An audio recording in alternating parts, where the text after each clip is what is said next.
Summersville Lake, a popular destination for adventure seekers, college students, and partygoers alike. This summer retreat boasts towering cliffs, piss green water, and drunk boaters. But I didn't come here for any of that. My visit to Summersville Lake wasn't for pleasure. It was strictly business.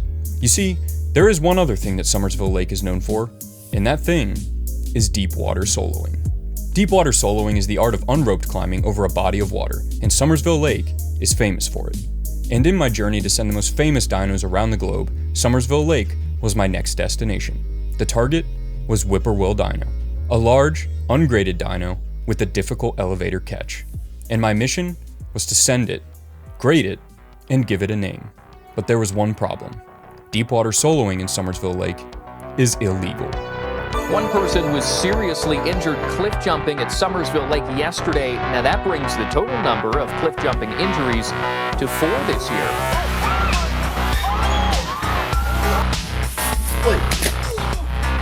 On average, the lake sees 4 people get injured from cliff jumping every year and about 1 death due to cliff jumping every 2 years.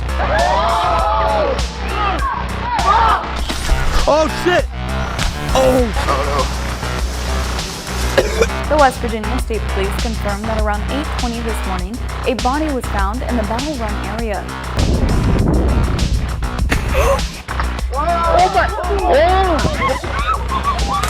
Officials are trying to figure out how to fix this problem. After the death toll reached 7 people in 2006, the Huntington District banned all forms of cliff jumping, slacklining, and deep water soloing. While climbing was technically still legal, falling could result in a fine and jail time. So I could still send my dino, I just couldn't fall.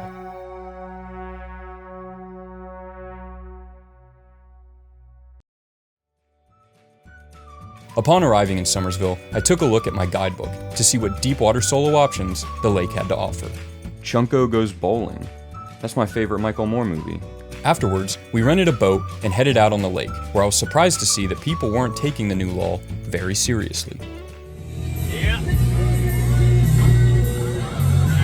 Damn. And as we approached Whippoorwill Dino, I was glad to see other climbers attempting it, although all of them were breaking the law.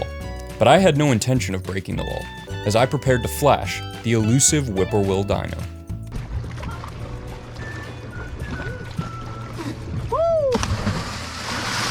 It was much harder than I thought. I was now a criminal, and I was ashamed. The 2 holds I had to catch were much worse than I expected, so Ryan and I took turns attempting the dino to try to find the best beta. And once I felt that I had finally figured it out, the worst case scenario came true. The park rangers were here, and they weren't happy. How you doing? Doing well, y'all. How about everybody here? Okay. Pretty good. Probably some skunk in the bottom of one of my compartments. We were informed that we could only jump in the water from a height of 6 feet or less, and jumping off this rock would result in a fine. Defeated, we headed back to the boat, where we decided to follow the 6-foot rule, although this somehow proved to be more dangerous than jumping off the rock.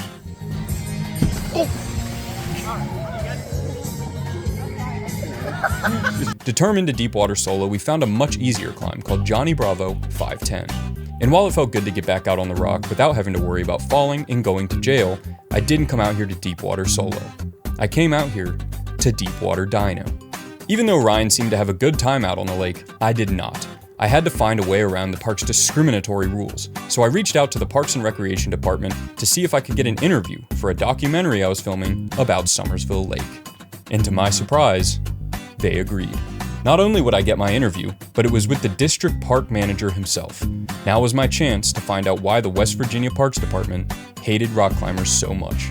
So the next day, I met with Jesse Anderson to find out how to send my dino. My name is Jesse Anderson. I'm the district park manager for West Virginia State Parks, and Summersville Lake State Park is one of those areas in my district. But Jesse wasn't what I expected at all. He wasn't some crotchety old trooper who hated climbers. He was an experienced outdoorsman, 2-time Ranger of the Year, who dedicated his life to the parks of West Virginia. And in all his years outdoors, he had yet to meet a formidable foe. I've been outside all of my life, and I've yet to encounter anything that's bested me. But healthy respect for the outdoors. But when I asked Jesse about rock climbing, he informed me that the Summersville State Park does not include Summersville Lake, and I had a shocking revelation. So you guys don't actually regulate the lake? Correct. Okay. As it stands now, we currently have 170 acres that border Route 19, that you can hear over here to my right, and Summersville Lake State Park, Summersville Lake, which is a Army Corps of Engineers managed property. Summersville Dam is managed by the Corps of Engineers, so the lake is their responsibility. And then the shoreline all the way around it, they also have responsibility for it. So if I get in trouble for cliff jumping, I'm getting in trouble with the U.S. Army. If you've got rock climbing activities there along the lake shore, the Army Corps of Engineers would be the first people you would answer to. I couldn't believe what I just heard. It wasn't the Parks Department that was after me, but the U.S. Army.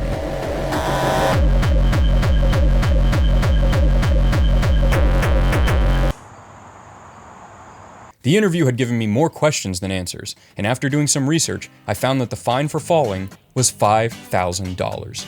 Since I didn't have $5,000 to lose, and I had already blown the entire budget for this video on a boat, I decided to rent paddleboards for my next day out on the lake to save some money. You think that'll hold? I'm sure it'll be fine. All right.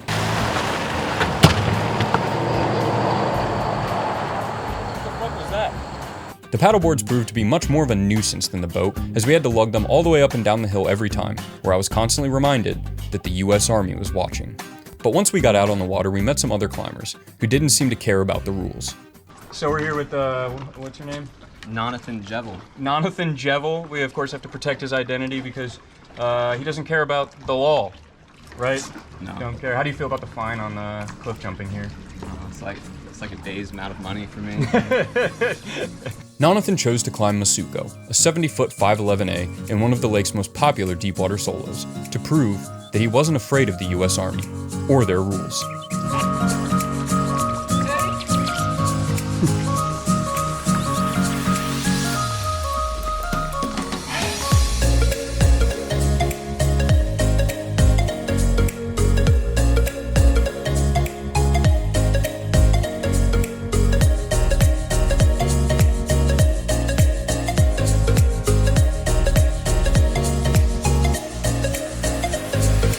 It was a powerful gesture and a magnificent climb. I felt inspired by Nonathan's bravery in the face of danger as he climbed all the way to the top of this iconic deep water solo. Hell yeah, dude. What was the name? Tommy Wasabi, or what was it? Nonathan Jevel. Nonathan Jevel. Let's go. Until he did something no one expected. Oh shit. Nonathan had committed a war crime, and I wanted no part in it. And it wasn't until I got back to the house that I realized that the only way I was going to send my dyno was to infiltrate the U.S. Army. And the only way to do that was to go undercover. Ryan and I spent some time coming up with different aliases I could go undercover as, but we had a hard time agreeing on who I looked like. I'm thinking Alex Honnold is our best bet. You don't even look like Alex Honnold, and people know who he is. I'm thinking like more Saddam. I really feel like I don't scream Saddam Hussein.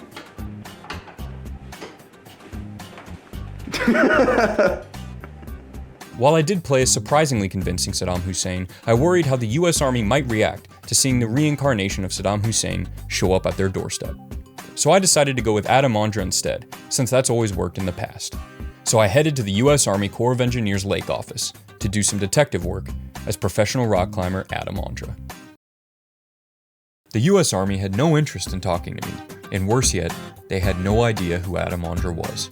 With my plan foiled, I began to think that all my undercover work was for nothing. But the next day, I awoke to a text message from Nonathan. Apparently, the word had gotten out, and all of Summersville was talking about how Adam Ondra was in town, and professional rock climber Florine had extended a personal invitation to his birthday party. It was then that I knew I had a responsibility to go undercover once more and make an appearance as Adam Ondra. After boarding the vessel, it seemed that the entire party was glad to have me along, and they genuinely believed that I was Adam Ondra. But Hans wasn't buying it. And when I first got on the boat, I said that I was undercover as Adam Ondra. Did you believe that at all? Not for a second. Not for a second. No. He said I was too big. I looked too muscular to be Adam, right? True. Yeah. Hans demanded that I race him in a climb to the top of Rat Race, a 512B, in order to restore my honor. With no other choice, I accepted his challenge. Be running start, barefoot, and ready, go. Hans took off like a bat out of hell, with speed unlike anything I've seen before. And as he began his on-site solo of Rat Race, I have to admit, I was impressed.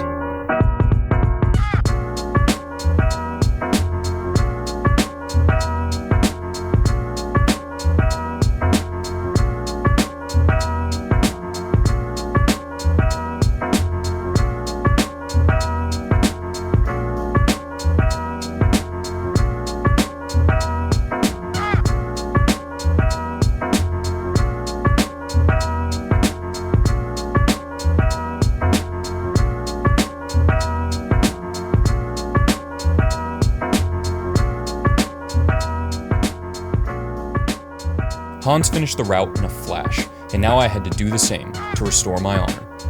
You, Johnny B. Birthday, go.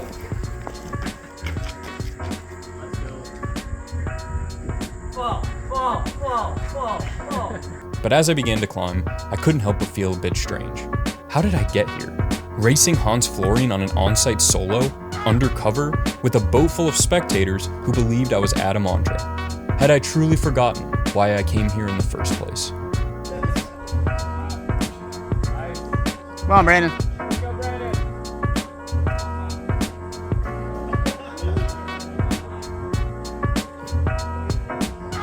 Yeah.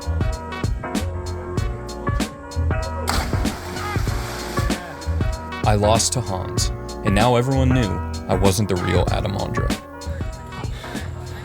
Hans is fast. He's really fast. How's the mustache holding up? It's slipping off a little bit. So I said my farewells and headed back to Whippoorwill to give the unnamed dyno one more go. Yes, sir! Go! I knew I should. Fuck yeah!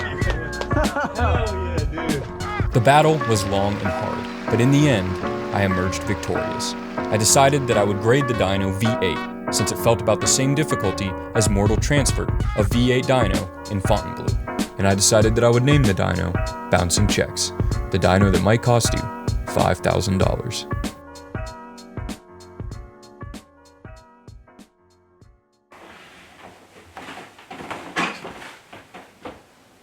I did not have sexual relations with that woman.